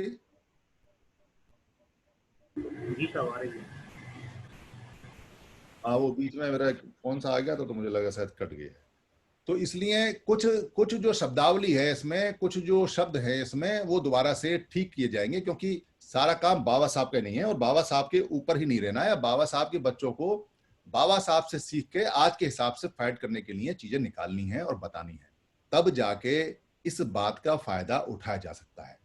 किसी ने भी पिछले, क्योंकि अब लगभग 90 साल होने जा रहे हैं इसको, किसी ने भी 90 साल में आज तक भी दुनिया से या दुनिया की जो अदालत है उसमें ये बात नहीं कही है कि भाई ये हमारा पैक्ट उस समय दबाव में हुआ था। हम सारे सबूत आपको दे सकते हैं, देखो ये दबाव में हुआ था। दूसरा ये है कि जिन चीजों के लिए ये हुआ था उसका बेनिफिट ना होकर नुकसान हो रहा है। समझौता इलीगल इसलिए है क्योंकि जो दूसरी पार्टी है वो लीगली नहीं है समझौता। बाबा साहब तो लीगल हैं क्योंकि गोलमेज सम्मेलन में वो थे, मगर अंग्रेज नहीं है, और जो लोग जबरदस्ती कर रहे हैं उन लोगों से समझौता नहीं हो सकता, क्योंकि समझौता तो गोलमेज सम्मेलन में हो चुका था। ये तो समझौते को छीना गया। जैसे ठीक इस तरह से जैसे कि हम बंटवारे में कोई सामान अपने सर पे लेके जा रहे हैं और कोई हमारी पोटली को जबरदस्ती छीन ले कि अगर तूने ये पोटली हमको नहीं दी तो मैं तेरे बच्चों को मार दूंगा, तो बाप क्या करेगा, कहेगा भाई ले जा पोटली, अगर जिंदा रहेंगे बच्चे और जिंदा रहेंगे हम तो पोटली फिर बना लेंगे। तो पोटली को फिर से वापस लेने का समय है। जितने भी भारत के लोग हैं उन सबको यूएनओ में, उन सबको आपस में और उन सबको कहना चाहिए कि ये समझौता ठीक समझौता नहीं है, ये जबरदस्ती का है, ये बलात्कारी समझौता है, ये मजबूर करके है, ये ब्लैकमेलिंग है, इसको समझौता नहीं कह सकते। समझौता अब होगा और पहले वही लागू होगा जो बाबा साहब ने उस समय चाहा था, उसके बाद फिर मॉडिफिकेशन साथ जो होगा वो होगा। ये बहुत छोटी सी और बहुत स्पष्ट बात है। इसके लिए हमें फाइट करना चाहिए, इसके लिए हमें आवाज उठानी चाहिए, इसके लिए व्हाट्सएप पे, फेसबुक पे हमें प्रचार प्रसार करना चाहिए। और सबसे बड़ी बात यह है कि सभी लोगों को एक साथ मिलकर इसमें लगना चाहिए। अगर सब लोग एक साथ मिलकर नहीं लगेंगे तो जैसे आज के समय में 10,000 से ज्यादा संगठन काम कर रहे हैं और कोई आवाज किसी की नहीं सुनता है, ऐसे ही फिर इसका भी हश्र हो जाएगा। कोई यूएनओ में भी आपकी आवाज नहीं सुनेगा, कोई भारत में भी आपकी आवाज नहीं सुनेगा। फिर समझौता हो या ना हो उसका कोई फर्क पड़ता नहीं, क्योंकि कोई भी चीज अगर होती है उसका फायदा तब होता है जब वो हमें लाभ दे।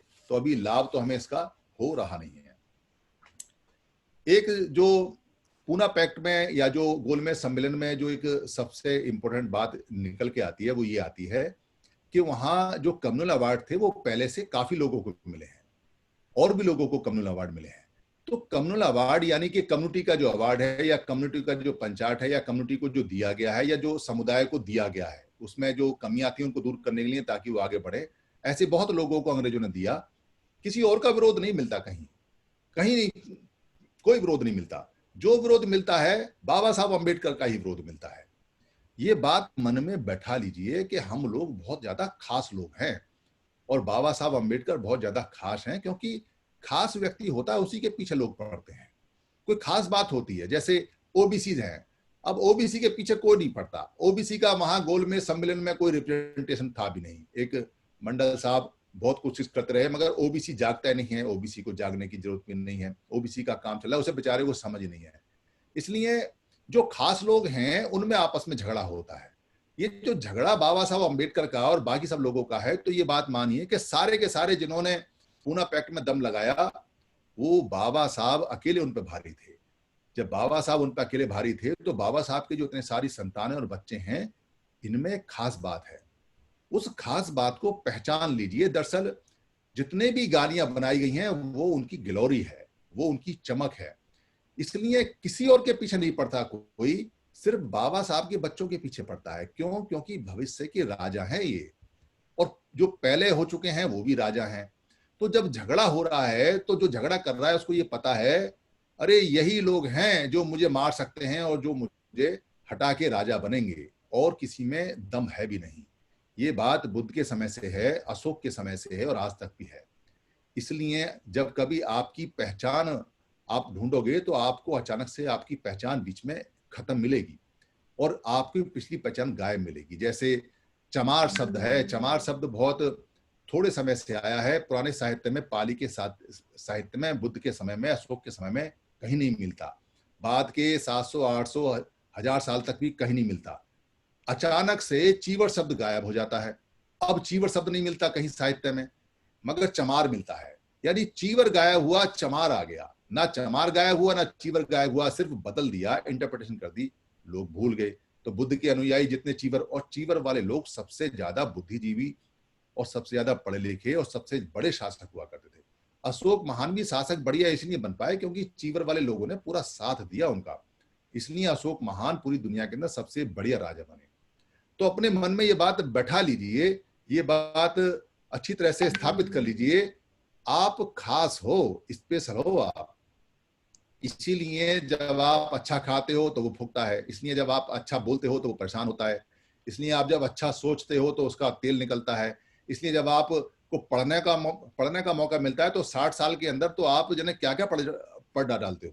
पुराने पढ़ने वाले, पुराने जानकार, पुराने बुद्ध के शिष्य, पुराने बुद्ध के सारे टीचर, पुराने बुद्ध के प्रोफेसर, पुराने बुद्ध की जितनी आइडियोलॉजी है उसको जानने वाले, फिलॉसफी को जानने वाले खास तरह के लोग, इसलिए वो सारे लोग और किसी के पीछे नहीं पड़े, ना वो आगा के पीछे पड़े, ना वो जिन्ना के पीछे पड़े, ना वो ओबीसी के पीछे पड़े, ना वो जो शेड्यूल ट्राइब उनके पीछे पड़े, बाबा साहब अम्बेडकर के पीछे ही पड़े और आज तक पड़े हुए हैं, क्योंकि उन्हें पता है कि जरा पीछा पड़ना छोड़ा नहीं फौरन तो मुख्यमंत्री बन जाता है, जरा पीछा पड़ना छोड़ा नहीं प्रधानमंत्री की दावेदारी में आ गया है, जरा पीछा पड़ना छोड़ा नहीं हजारों तरह से इन्होंने संगठन बना के ये लोगों को जगा रहे हैं, जरा इसका पीछा पड़ना बंद नहीं किया, इनके सारे बच्चे पढ़ गए आईएएस में टॉप होने लगे हैं।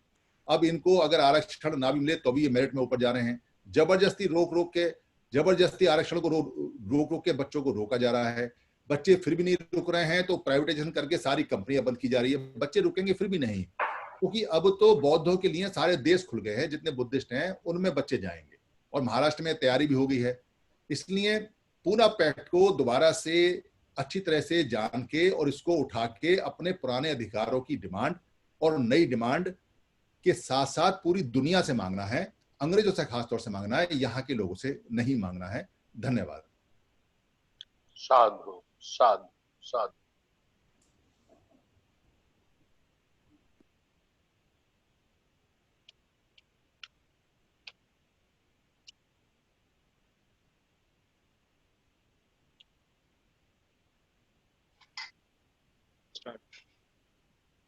बहुत बहुत साधुवाद। अभी आपने आदरणीय सुधीराज सिंह दिल्ली प्रदेश को सुना, बहुत अच्छी बात कही उन्होंने, जैसे कि हमारे बच्चों का भविष्य कामयाबी की ओर है।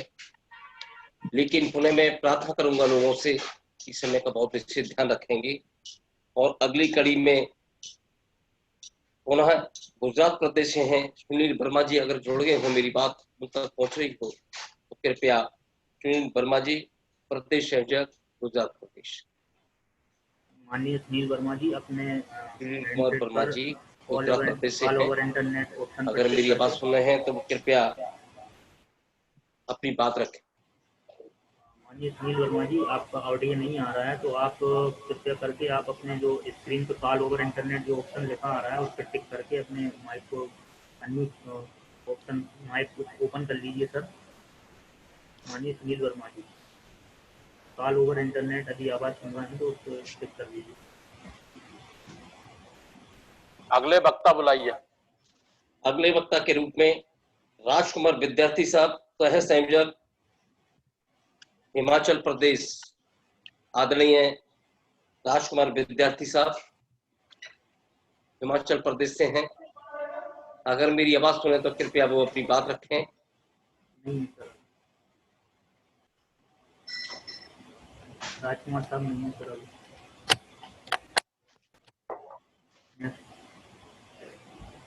अगले वक्ता बुलाइए। अगला वक्ता के रूप में प्रोफेसर विजय कुमार जी, प्रदेश संयोजक कर्नाटक। आदरणीय विजय कुमार, प्रदेश संयोजक, मेरी आवाज सुने हो तो कृपया। मुझे लग रहा है वो लोग अपना माइक अनम्यूट नहीं कर पा रहे हैं, तो इसलिए, और आगे आगे बोलो। माइक अनम्यूट हो गया है विजय साहब का। अब मैं आगे निवेदन करूंगा अरुणाचल प्रदेश के संयोजक चाउ एरेना मानपुर जी के, अगर मेरी आवाज सुन रहे हैं, चाउ एरेना मानपुर जी, प्रदेश अरुणाचल से।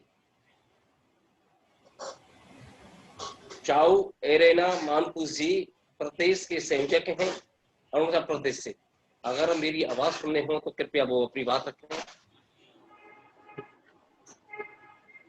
माइक को अनम्यूट कर लीजिए सर, स्क्रीन पे अनम्यूट ऑप्शन आ रहा होगा, उसको सेट करके अनम्यूट कर लीजिए एरिना साहब।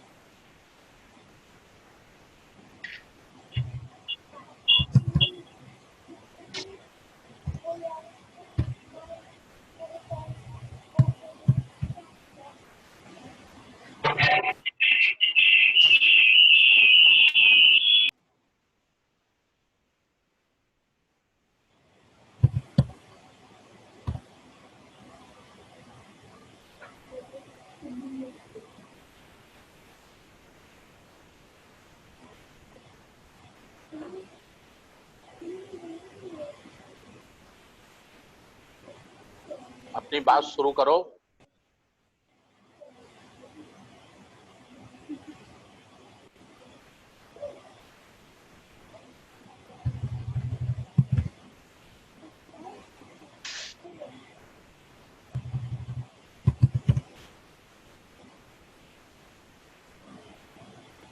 सर वो अनम्यूट नहीं कर पाते हैं।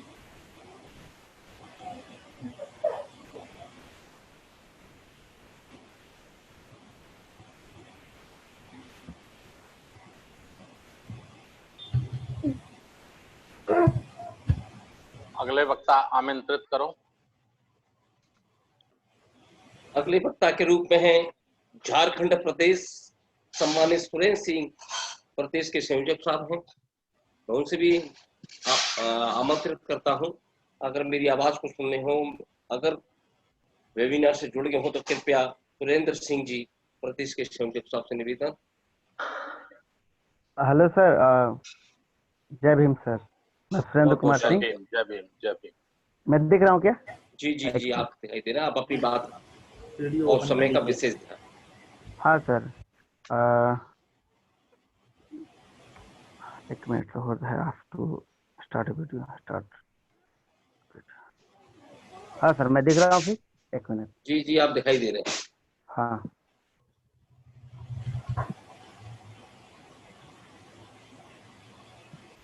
सर, सभी को मेरे तरफ से जय भीम एवं नमो बुद्धाय। सर मैं झारखंड से हूँ, पलामू डिस्ट्रिक्ट से। और मैं इस वक्त अभी मैंने जस्ट एमबीए खत्म की है। और मैं पिछले जो छठी जेपीएससी थी उसमें मैंने इंटरव्यू तक भी गया था। और मैं भी युवा हूँ सर, तो मुझे उस तरह का बिल्कुल नॉलेज नहीं था जिस तरह से आप लोगों ने बताया। क्योंकि हम तो वही पढ़े हैं सर जो किताबों में लिखा रहता था कि साइमन कमीशन वापस जाओ क्यों हुआ, या फिर क्या है पूना पैक्ट के बारे में। तो उतनी डिटेल्स हमें मिल नहीं रही थी। पर जब हम आप लोग जब इधर बात कर रहे हैं तो एक जो अंदर में छुपी हुई बात है वो बाहर आ रही है सर, है ना। कि कैसे किसी जो एक टैलेंटेड ग्रुप है उसको कैसे उसके मूलभूत अधिकार या बोल सकते हैं जो उसको बढ़ने में सफलता सहयोग कर सकता है, उसको पाने में ये लोग कैसे बाधा किए थे। तो हम ये मतलब मेरा ये मानना है कि जो पूना पैक्ट हुआ 1932 में, ये काफी हम बोल सकते हैं बुरी तरह से प्रभावित किया पूरे जो दलित वर्ग है उसको। ऐसे कह सकते हैं शेड्यूल कास्ट हम बोल सकते हैं, क्योंकि जो बाबा साहब भीमराव अम्बेडकर थे उन्होंने हमारे लिए लड़ाई लड़ा था। और लड़ाई उनकी बहुत ही जायज थी, क्योंकि हम ये सभी को पता है कि कैसे हमारे जो हमारे लोगों के साथ डिस्क्रिमिनेशन होते रहा है सब दिन। और बाबा साहब भीमराव अम्बेडकर की सब उन्होंने अपने बचपन से इस चीज को झेला है। तो वो चाहते ये थे कि हमारे लिए एक जो हम बहुत ऊपर तक जा सकते हैं, उसके लिए हमारा एक जो रास्ता हो सकता है वो तभी हो सकता है जब हम पॉलिटिक्स में, क्योंकि पॉलिटिक्स में जाने से पॉलिसी बनता है। पॉलिसी हम तभी बना पाएंगे जब वो हमारे लोग उसमें शामिल होंगे। अब ये बात जो उन्होंने रखा था कि जो कम्युनल राइट वगैरह की बात मिला था कि दो तरह का वोटिंग का राइट था, वो कहीं ना कहीं एक बहुत ही कागज ही होता है, क्योंकि हम अपने मन मुताबिक हम ऐसे इंसान को चुन सकते थे जो हमारे भले के लिए काम करता है। लेकिन गांधी जी ने एक ऐसा मतलब बोले व्यू रच दिया कि उसमें बिल्कुल उलझ कर गया पूरा दलित समाज। आज अगर मैं बता सकता हूँ, आज अगर हमारे लोग चुनाव में आते होते या हमारे मन के लोग आते होते तो आज हमारे लिए काम होता। हालांकि उन्होंने जो पुनः के बदले में हमें जो सौंपा कि आपकी सीट बड़ी रहेगी, ठीक है सीट बड़ी हो गई, मान लेते हैं सीट बड़ी है, लेकिन सीट मिलने से क्या होगा? वो उनके लोग हैं जो उनके लिए काम कर रहे हैं। क्योंकि अभी मैं झारखंड में हूँ ना, तो झारखंड में अब जब देख रहे होंगे 2017 में TNT-SPT कानून के बदलाव के लिए उन्होंने पूरा पुरजोर प्रयास किया था रघुवर सरकार। तो हम लोग वहाँ पे उसके विरोध में पूरे जनमानस को लेकर उतरे। फिर उसके बाद सरकार बिल्कुल पीछे हटना पड़ा। तो कहने का मतलब कि किसी भी टाइम अपना गेम प्लान करके कर लेते हैं, और इसमें जो हमारे लोग जो चयनित होकर जाते हैं वो हमारा प्रतिनिधित्व करते नहीं। लेकिन अगर जिस वक्त जो हमें मिला था वो 1932 में जो कम्युनल राइट मिला था, जो हमारा रिप्रेजेंटेशन का वो मिल रहा था, अगर उस समय अगर होता तो कुछ मजा कुछ और होता था।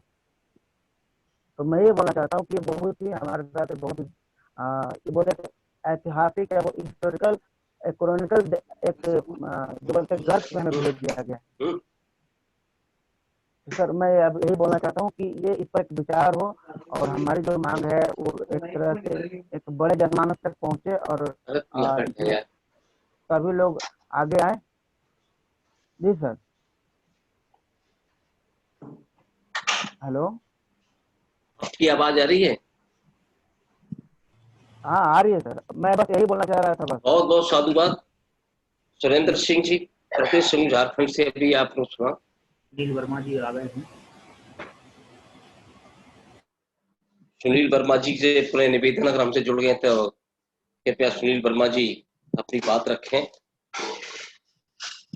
प्रदेश संघ गुजरात से हैं आदरणीय सुनील वर्मा जी। हाँ जी सुनील वर्मा जी, आप अपने माइक को अनम्यूट कर लेंगे। स्क्रीन पे अनम्यूट ऑप्शन लिखा आ रहा हो, उसको क्लिक करके अनम्यूट कर लीजिए।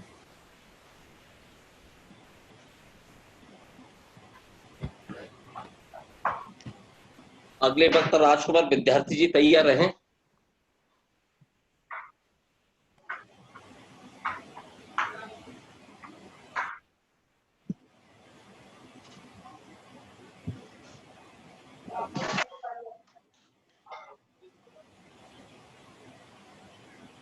माननीय सुनील वर्मा जी, अपने इधर स्क्रीन पर टच करके जो अनम्यूट ऑप्शन लिखा आ रहा है उसको टिक करके अपने माइक को अनम्यूट कर लीजिए सर। आपकी स्क्रीन पे अनम्यूट जो लिखा आ रहा है उस पर अनम्यूट पे टिक कर दीजिए।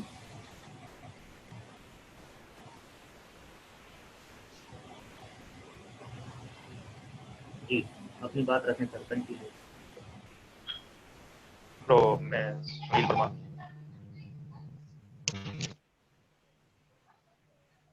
अहमदाबाद गुजरात से राष्ट्रीय महासभा का बनाया गया है। अरे निक्कू को भेजना जा रहा है, एक मिनट। हाँ इधर बैठ सकते।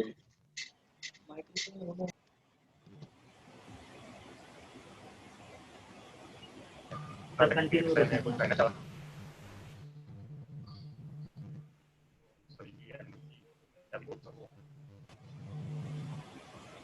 सर आप हेडफोन निकाल दीजिए, हेडफोन बगैर हेडफोन की बात रखिए सर, आपकी आवाज़ अच्छी आएगी। हेडफोन निकाल दीजिए जी। मोबाइल से हेडफोन निकाल दीजिए, आपकी आवाज़ बढ़िया आएगी सर, है ना? तो आवाज नहीं आ रही है? पूरा हाँ आ रही है, बोलिए बोलिए, बोलते रहिए आप, कंटिन्यू। मैं पूना पैक्ट के विषय में कहना चाह रहा हूँ। अभी पूना पैक्ट अथवा पूना समझौता बाबा साहब भीमराव अम्बेडकर एवं महात्मा गांधी के मध्य हुए की यरवदा सेंट्रल जेल में 24 सितंबर 1925 को हुआ था।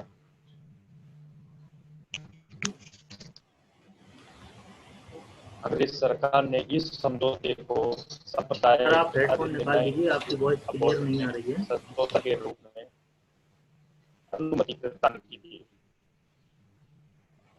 हेडफोन निकाल लीजिए सर आपका। वर्मा जी हेडफोन निकाल दीजिए आपका, आप वॉइस क्लियर नहीं आ रही है। आपका जो हेडफोन है ना सर आपके पास क्लियर नहीं आ रही है, आपका जो हेडफोन है उसको निकाल दीजिए, बगैर हेडफोन के ही आप बात रखिए, क्लियर आएगी जी। मोबाइल से डिस्कनेक्ट कर दीजिए हेडफोन को।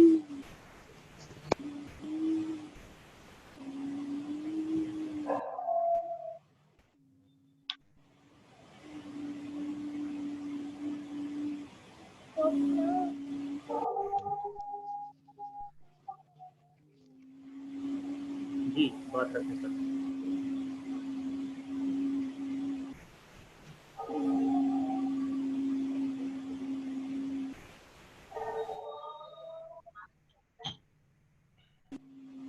तो पुनः मैं फिर से कहना चाह रहा हूँ, प्रदेश सरकार ने इस समझौते को सांप्रदायिक निर्धारित कंफ्यूजन अवार्ड में संशोधन के रूप में अनुमति प्रदान की।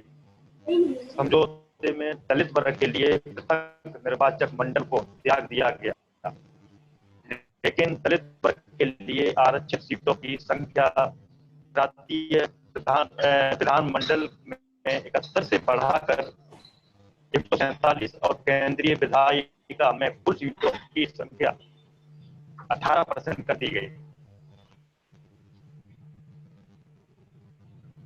द्वितीय गोलमेज सम्मेलन में हुए विचार विमर्श के फल स्वरूप कंप्यूटर अवार्ड की घोषणा की गई, जिसके तहत बाबा साहब द्वारा उठाई गई राजनीतिक प्रतिनिधि की मांग को मानते हुए दलित वर्ग को 2 वोटों का अधिकार मिला। एक वोट से दलित अपना प्रतिनिधि चुनेंगे तथा दूसरे वोट से सामान्य वर्ग की प्रतिनिधि चुनेंगे। इस प्रकार दलित प्रतिनिधि केवल दलितों की ही वोट से चुना जाता था। निकाल दीजिए, आपकी आवाज बिल्कुल क्लियर नहीं आ रही है। आपका जो हेडफोन है उसमें कोई प्रॉब्लम है, उसको मोबाइल से निकाल दीजिए पूर्णतः, फिर अपनी बात करो। मुकेश जी बोलने दो, हो सकता है नेटवर्क कम आ रहा होगा, नेटवर्क कम आ रहा हो, ऐसा भी हो सकता है, तो बोलने दीजिए। बोलिए सुनील वर्मा जी।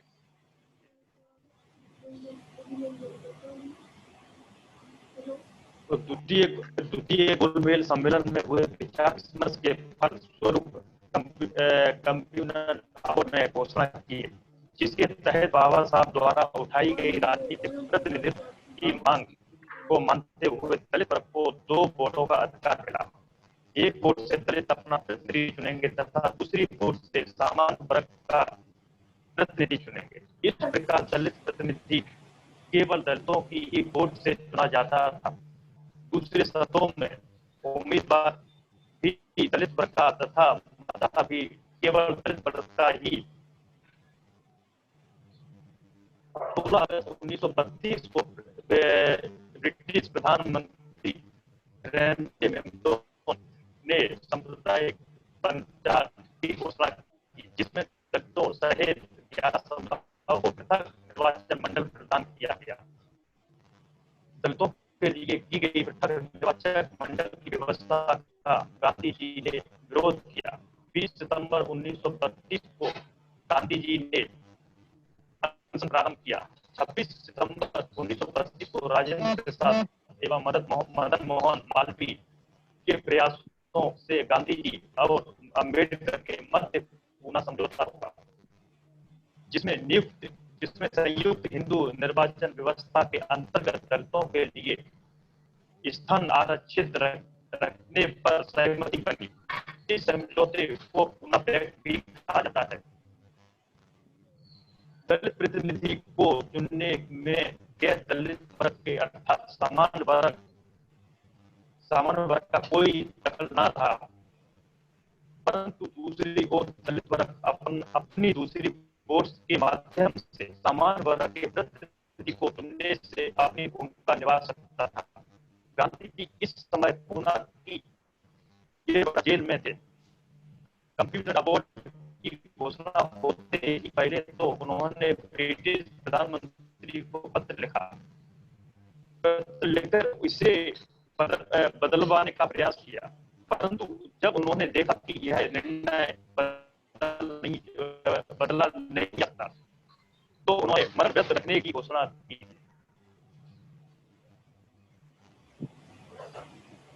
24 सितंबर 1932 को शाम 5 बजे जेल पूना में गांधी और डॉक्टर अंबेडकर के बीच समझौता हुआ, जो आज पूना पैक्ट के नाम से मशहूर हुआ।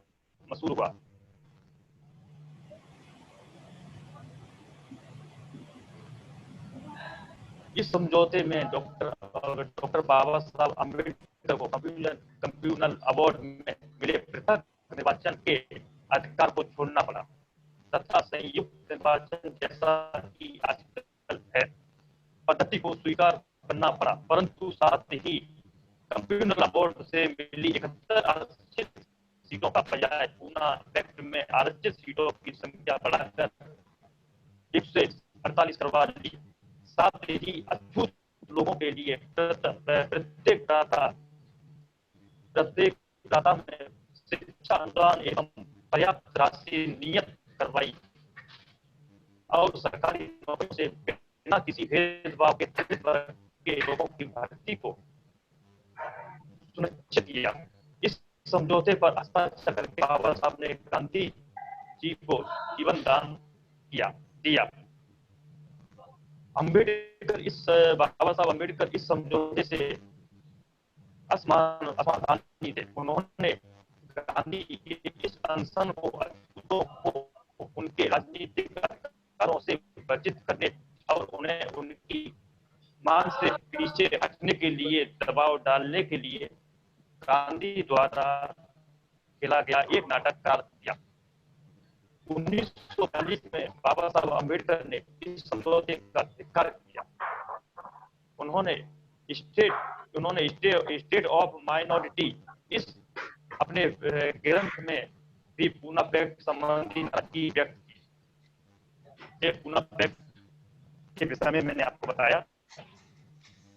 थोड़ा आवाज का प्रॉब्लम हुआ होगा, थोड़ा कॉम्प्लीट कर रहा है। बहुत बहुत साधुवाद। आदरणीय सुनील वर्मा जी को भी आपने गुजरात से सुना, बहुत सुंदर बोले आप, बहुत अच्छा बोला, बहुत अच्छी आपकी तैयारी। अगले वक्ता के रूप में हिमाचल प्रदेश के संयोजक आदरणीय राजकुमार विद्यार्थी साहब अगर हमसे जुड़ गए हों, राजकुमार विद्यार्थी जी अगर जुड़ गए हों तो कृपया वो अपनी बात रखें हिमाचल प्रदेश से। हिमाचल प्रदेश से राजकुमार विद्यार्थी साहब अगर मेरी आवाज सुनने हो तो कृपया वो अपनी बात रखें।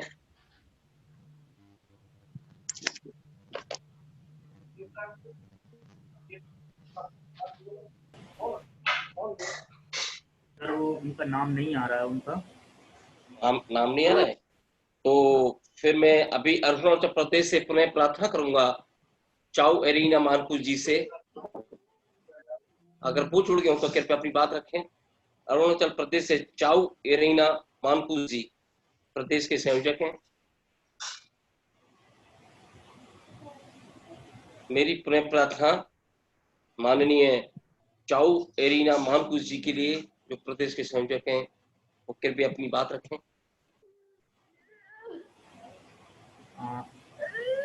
चाउ सेवा एनलाइन जो नाम लिखा आ रहा है, चाउ एरिना साहब नहीं जुड़ पाए तो स्क्रीन पे अनम्यूट ऑप्शन जो आ रहा है उसको आप टच करके अनम्यूट कर लीजिए। हाँ धर्मेंद्र आ रहे हैं, थोड़ी देर में आ रहा है, पहुंच रहे।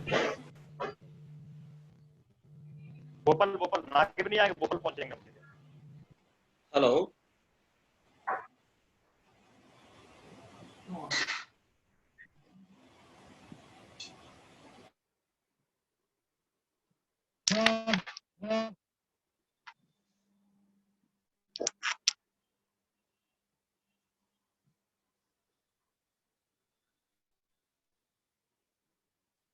चाउ एरिना साहब अगर आवाज सुने हो तो कृपया अपनी बात रखें। अरुणाचल प्रदेश से स्क्रीन को टच करके अनम्यूट कर लीजिए। आगे के वक्ता बुलवाओ, नहीं जुड़ पा रहे हैं तो नहीं जुड़ पा रहे तो आगे के वक्ता बुलवाइए। अगले वक्ता के रूप में रहेंगे प्रदेश संयोजक बुंदेलखंड माननीय बरदानी लाल प्रधान जी उत्तर प्रदेश। श्रद्धेय बरदानी लाल प्रधान जी प्रदेश सह संयोजक बुंदेलखंड उत्तर प्रदेश, अगर वो जुड़ गए हो तो कृपया अपनी बात रखें।